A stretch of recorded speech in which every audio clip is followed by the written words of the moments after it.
And I watched the second half of this ugly football game last night that was in a rainstorm, and it was just brutal. It was a brutal game, and Atlanta missed an opportunity. And this is why we're talking about the Giants this morning. They can't miss this opportunity. You've been saying it for weeks now. They do have the Texans and the Lions back-to-back. The Giants are a team that can't take anybody for granted. They're still trying to figure out who they are. They know that they have a very good running back. They know that they have an okay quarterback that they're trying to get even better so they can make that decision at the end of the year. These games are really important for Daniel Jones. That's who I think these games are really important for. Oh, yeah, for his future as a Giant, his future as a starting quarterback in the league, the future for his wallet. I mean, this is it for him. Now, he's gotten off to a great start. I mean, I was thinking maybe there's a chance he'd be benched in the first 6 games. It's been the exact opposite of that. But how he plays from Sunday to the end of the year and a potential, which I would believe a likely playoff game, is going to determine his entire future in the NFL. That's right. And, you know, they're good enough at the point now where they're not going to have a high draft pick. They're not going to have a chance at one of the top-end quarterbacks, at least now projected to be top-end quarterbacks. They'll go through all the scrutiny and everything else, and when we get the draft day, we'll figure out who's going to go high and who's not going to go high. But I think they're out of that mix now, unless they do some trades and whatever, if they see somebody that they really like, that they think they can build a team around. But this is like Daniel Jones's moment to me. And it's the rest of the season, and he's played well up to this point. He's only had 4 turnovers, which is great. And now he's got to finish this season strong. And hopefully Kenny Golladay comes back and plays. And because of the loss of Xavier McKinney, you know, an already thin defensive backfield is even thinner. And this is where the offense has got to kick in against some of these bad defensive teams. Yeah, and you want to see more out of the passing offense. And Saquon Barkley's been, I think, 65% of their offense this year, so you need to see a little bit more through the air. And Kenny Golladay being a factor in the second half of the season would be very nice. Now, do you love Wan'Dale Robinson, what he's been able to do? You know, Richie James, outside of those fumbles, has been a nice little player for them. But if they're really going to want to compete with the best in the conference, and they are one of the best in the conference right now, but really want to compete with the Eagles, who they have twice on their schedule, they got to be able to throw the ball better. You're right. And it can't just all be Saquon Barkley. But, you know, the interesting thing, I was looking at, you know, that whole stat pack that we get, and the rushing yards are up significantly this year. The passing yards are down a little bit, except for in a couple instances, like both Tom Brady and Patrick Mahomes are on pace for over 5,400 yards passing.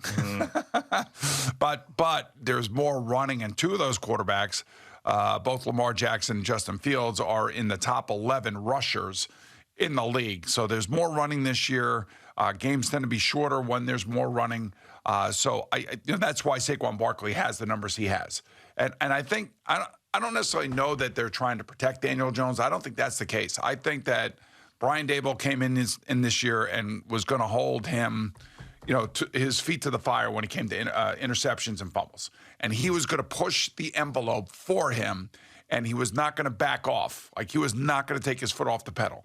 And he was going to keep the pressure on, and he was going to see if this kid is worth the investment moving forward. Because if it is, they can either franchise him, which is still going to be a huge number, or they can come to a meeting of the minds and maybe do a shorter contract, maybe a 3-year deal where there's an opt-out somewhere in there. I don't know if Daniel will go for that. Again, I'm just speculating. But if he finishes strong, then and they feel like they can build around him, then they're going to end up giving him a contract. So this is it, man. This is where Daniel Jones has got to plant his flag and really be the difference maker for the Giants. Now, I'm trying to think of an example in the past of a guy like Daniel Jones that hits free agency. Now, Kirk Cousins went to free agency after being franchise tagged twice. Yes. And there was a lot more buzz about him when he went to free agency. The Jets wanted him, the Vikings wanted him, and he got that guaranteed deal. Then there's other guys that are like, you know, did not pan out at all, like a Sam Darnold who gets cut and then gets or whatever. Got traded. Gets traded. Baker Mayfield gets traded. Like stuff like that where guys didn't work out, top-end picks, and then they're there at a different team and they're just scuffling. But someone like Daniel Jones, I'm trying to find that example of someone who got off to a little bit of a rough start, put together a pretty good year, and then hits free agency as a potential starting quarterback, and what type of contract that guy can get. Especially being a first rounder. There are other guys. There are late round guys that have done that. Sure. Trent Green did that. Rich Gannon did that. People like that. But not a first round draft pick. Marcus Mariota's but he's another one last night. But he was terrible last night. I know he's terrible, but he was someone who kind of fits that bill, is what I'm talking about. Well, yeah, he was a first round draft choice, and then basically ended up in the Raiders as a backup, and then fell into the hands of Arthur Smith in Atlanta. Yeah. So he's on his third team already. Here's the thing that I would say: if Daniel Jones can do what he's been doing and just get better and better and better each week. And I know he's going to have a bad game here one of these games, not these next 2 weeks, but against some of the better defenses he's going to play. And they're not going to be explosive numbers. But I would advise him, if he could stay, that he should stay, because it looks like Brian Daboll and Mike Kafka got something with this offense and putting him in it.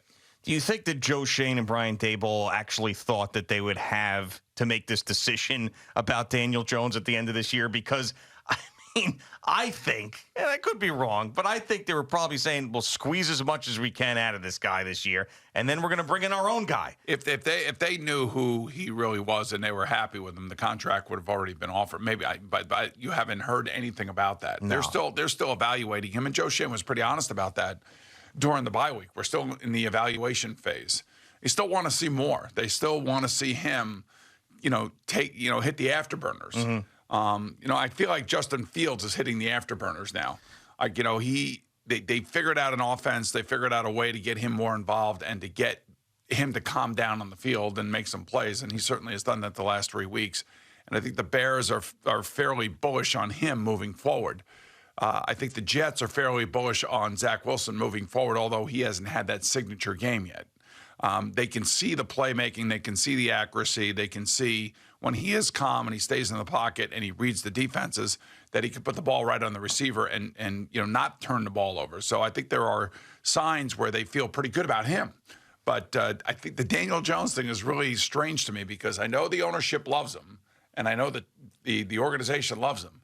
The question is can he just get to that next level?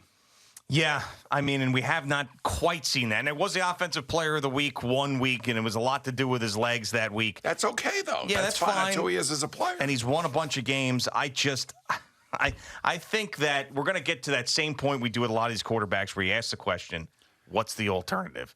And that's what it's going to come down to. And the Rams gave Jared Goff a contract and then decided, what's the alternative? We can get Matthew Stafford. See you later, Jared Goff. The 49ers gave Jimmy Garoppolo a contract. They got frustrated with him disappearing. They got frustrated with his injuries, frustrated with him playing in big games, not getting it done. The alternative was to draft in the top 5 and get a quarterback. So there's been examples of guys giving contracts, or teams giving contracts to guys like that and then moving on a few years later. But what will be the alternative this offseason? We saw a bunch of quarterbacks switch teams last offseason. I don't know if you're going to see that this year. And if the Giants are drafting at like 25, well, that's what I'm saying. And that's why they want to see more. They want to see, and they're going to put him in positions to be able to evaluate that, just so you know that. Yeah. I think number one right now for them, they can get to the playoffs, and their fan base feels it. I think they will. So they're going to do everything they can to win games first and foremost. There's no question about that.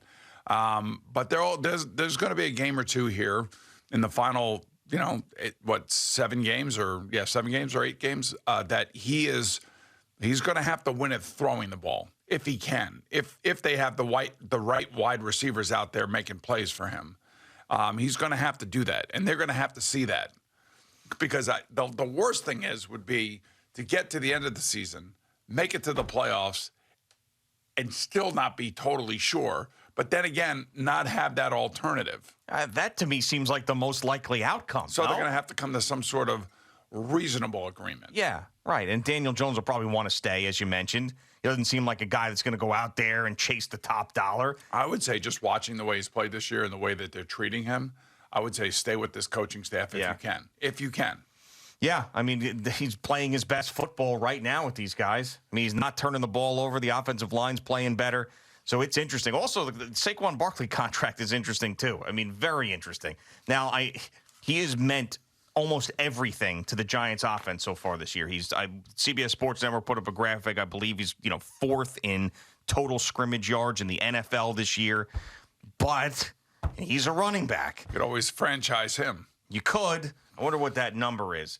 For a running back, it's not nearly what it is for a quarterback. That's the thing. I know. Come to some agreement with Daniel Jones on a reasonable number, and then franchise him. But when you take a look at most scrimmage yards in the NFL right now, Saquon Barkley is third on that list behind Tyreek Hill and Derrick Henry. Derrick Henry's already over 1,000 yards rushing, I guess, total yards, scrimmage yards.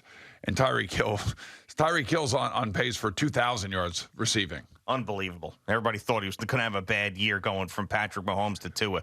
So this was this year, and the numbers are going to change for 2023. But this year, the franchise tag figure for a quarterback, $29.7 million. For a running back, 9.5. Yeah, that's what I'm saying. So I mean, that right there is a fiscally responsible move if they franchise tag Saquon Barkley. Right. Well, I mean, again, it's all going to come down to what is the alternative. Yeah. If the Giants go to the playoffs this year, breaking in a new quarterback next year, that's the alternative. Yeah, I don't think that's probably going to be a step back if Daniel Jones gets this team to the playoffs. I mean, they have a chance to win a playoff game too. By the way, I mean they could do that. I mean, and I think they're going to the playoffs. I mean, they've got these 2 games at home. You could see that. I could see them going down to Tampa, playing Tampa. Yeah, I mean, they're gonna go visit a division winner. Mm-hmm. Most likely, the Philadelphia Eagles. Most likely will be the one team with the bye. Yeah, and I'm trying to think they'll probably, depending on how it shakes out with the wild card and everything, they're going to be either at Minnesota, at Tampa, or at maybe the 49ers. Let me tell you something. If the Giants beat the Vikings in the playoffs, I'm going to have to take at least a week off. There is no way I'm going to be able to come in here and take those phone calls. No way in hell I'm going to be able to survive that. I'm praying for that. They do play them in the regular season. We'll see what happens there in Minnesota. But if they ended up meeting in the playoffs, that would be absolutely incredible. Thank you for watching. Please like, comment, and subscribe. And don't forget to hit the red bell so you're notified when we have new content.